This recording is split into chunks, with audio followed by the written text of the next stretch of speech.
تخيلي كده معايا ان انت صحيتي من النوم الصبح، بصيتي في المرايه ورحت لقيتي في تجاعيده كده في خدودك ولا تحت عينيكي. طبعا كارثه. فاول حاجه هتيجي في بالك انا هطلب كريم انتي ايجنج ب 2000 جنيه او اعمل ماسك كده زبادي خيار. ممكن لو وصلت معاك ان انت تبيع كليتك عشان تعملي جلسه بوتوكس. كل ده بقى عشان ايه؟ عشان تفضلي شباب. بس نو واي يا حبيبتي. احب اقول لك يا جناب المشاهد ان هوس الجمال ده مش جديد خالص، ده قديم قدم البشريه. بس في ناس معانا النهارده خدت الموضوع ليفل تاني بقى خالص، ليفل الوحش حرفيا. تخيل بقى معايا لو قلت لك ان بطلة حلقتنا النهارده ما كانش الروتين بتاع البشره بتاعها انها تحط سيرم فيتامين سي ولا ميه ورد. لا لا لا لا. الست دي كانت بتشوف ان سر الجمال والشباب كان بيكمن في سائل لزج احمر ودافي. الست دي عشان تفضل جميله في نظرها قتلت اكتر من 650 بنت عذراء، وكانت بتملى البانيو بتاعها بدمهم وتقعد تغطس فيه كده زي البطه البلدي على امل ان ده يخلي بشرتها ناعمه وما تكبرش في السن. اجهز معايا وجهازي معايا للست اللي خلت دراكولا حرفيا يبان جنبيها تلميذ خيبان. قصه النهارده قصه اليزابيث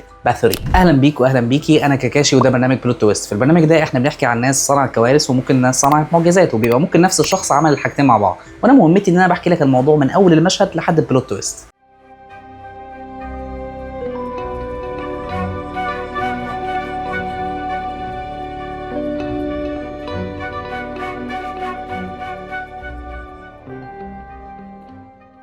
الست اللي هنتكلم عليها النهارده دخلت موسوعه جينيس، ايوه زي ما سمعت كده، تحت بند اكتر قاتله متسلسله في التاريخ كله. هتلاقي اسم واحد منور احمر بالعريض، الكونتيسا اليزابيث باثوري. اليزابيث دي يا جناب المشاهد دي بقى ما كانتش سفاحه عاديه، دي كانت ترند سيتر في عالم الجريمه. احنا هنا بنتكلم في القرن ال16 في المجر، وقتها كانت الدنيا سداح مداح، وطبقه النوبله كانوا حرفيا بيعملوا كل اللي هم عايزينه. بس عشان نفهم السر اللي خلق الوحش بتاع اليزابيث باثوري ده لازم نعمل فلاش باك سريع شويه، لان زي ما كان فرويد بيقول وكابتن مدحت شلبي برضه كان بيقول ان الطفوله هي المفتاح. اتولدت اليزابيث 1560 لعائله باثوري، وعائله باثوري ديت عشان تبقى فاهم ان هي كانت حاجه كده زي الكابوني بس على مستوى ملوكي بقى. عيله غنيه جدا فاحشه الثراء، نفوذها ساعتها وصل لملك بولندا وامراء ترانسلفانيا كلهم. ايوه بلد دراكولا، عارف ان هي صدفه مش مريحه. بس العيله دي بقى كان فيها مشكله صغيره الا وهي زواج الاقارب. كانوا بيتجوزوا من بعض عشان كانوا شايفين ان هو ده السبيل الوحيد عشان يحافظوا على الثروه بتاعه العيله، والنتيجه زي ما احنا عارفين ان جواز القرايب بيسبب ايه؟ كوكتيل من الامراض النفسيه والعصبيه. لا طبعا يعني الا من رحم ربي، بس يعني ده المتعارف. مبدئيا كده عمها كان بيعتقد ان هو ديب، خالتها كانت ساحره،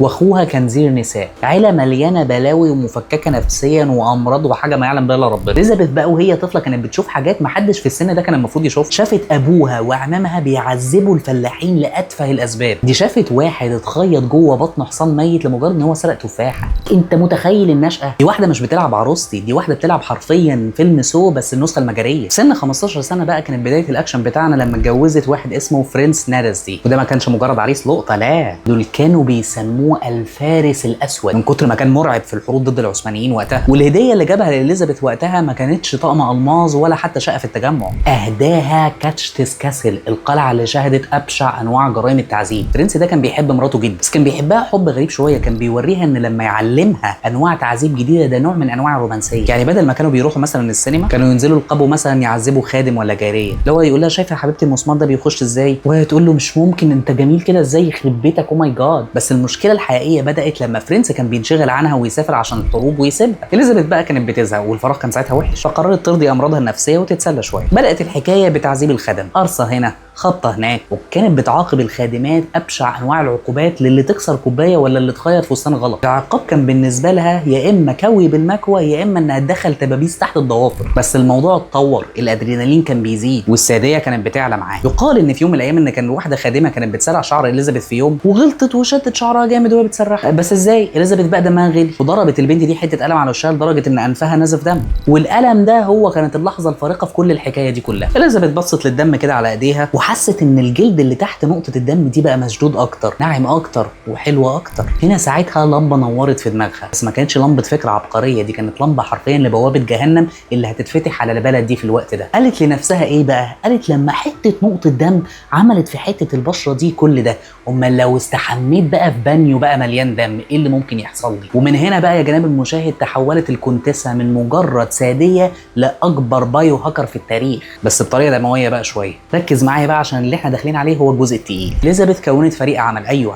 فتحت فيكنسيز وعملت تيم. الساحره العجوز دارفوليا، المربيه ايلونا، والخادم المشوه فيسكو، دول كانوا دراعها اليمين. والشمال. اللي كانت بتعمله بقى ان هي كانت بتطلب منهم ان هم يجيبوا لها البنات الصغيرين بتوع القرى، بنات الفلاحين تحديدا، بحجه قال ايه ان هي هتشغلهم معاها في القصر وتعلمهم الاتيكيت. والاهالي يا عيني كانوا وقتها بيفرحوا على الاخر وبيبعتوا بناتهم، يعني كانوا بيعتبروا كده كانهم بيبعتوهم لمنحه مثلا دراسيه، اللي هو بناتي هيدرسوا بره. ما يعرفوش ان هم وقتها كانوا بيبعتوهم لمسلخ حرفيا. القلعه كانت وقتها بتعمل حفلات للتعذيب، كانوا بيعروا البنات في عز التلج وترش عليهم ميه وتسيبهم يتجمدوا، وكان اللي رايح واللي جاي بيسموهم التماثيل الثلجيه البشريه. تكتفي بكده؟ لا، كانت بتدهن جسمهم عسل وترميهم للنمل والدبابير. وليفل الوحش بقى عندها في التعذيب كانت طريقه اسمها العذراء الحديديه، الايرون ميدن. التابوت بيبقى مليان مسامير كتير من جوه، ولما بيتقفل على البنت انت فاهم بيحصل ايه. ويجي بقى الوقت بتاع اليزابيث بتاع الشاور بتاعها. الاسطوره بقى كانت بتقول ان هي كانت بتستحمى وبتعلق الضحايا بتوعها في السقف وتقوم جرحاهم وهم فوقيها عشان الدم ينزل طازه ومباشر عليها، وهي قاعده تحتيهم بتستمتع بحمام دافي من الدماء. معتقده ان الهيموجلوبين هو اكسير الشباب الابدي. طبعا مش محتاج اقول لك ان كل الكلام ده مش علم، لو كان الدم كان بيصغر كنا زماننا شايفين دراكولا فاتح عياده تجميل في المهندسين، ولكنه الهوس يا جناب المشاهد هو اللي كان بيعني. طب نيجي لعدد الضحايا. يومياتها الشخصيه اللي اتلقت بعدين كان مكتوب فيها اسم 650 ضحيه. ده رقم مرعب ان دي كانت اباده جماعيه في حمام بيتهم. مشكله في المجرمين دول ان هم بيجي لهم لحظه غرور. اليزابيث وقتها كانت حرفيا خلصت على معظم بنات الفلاحين، بس ما استكفتش، حست اللي هو لا برضه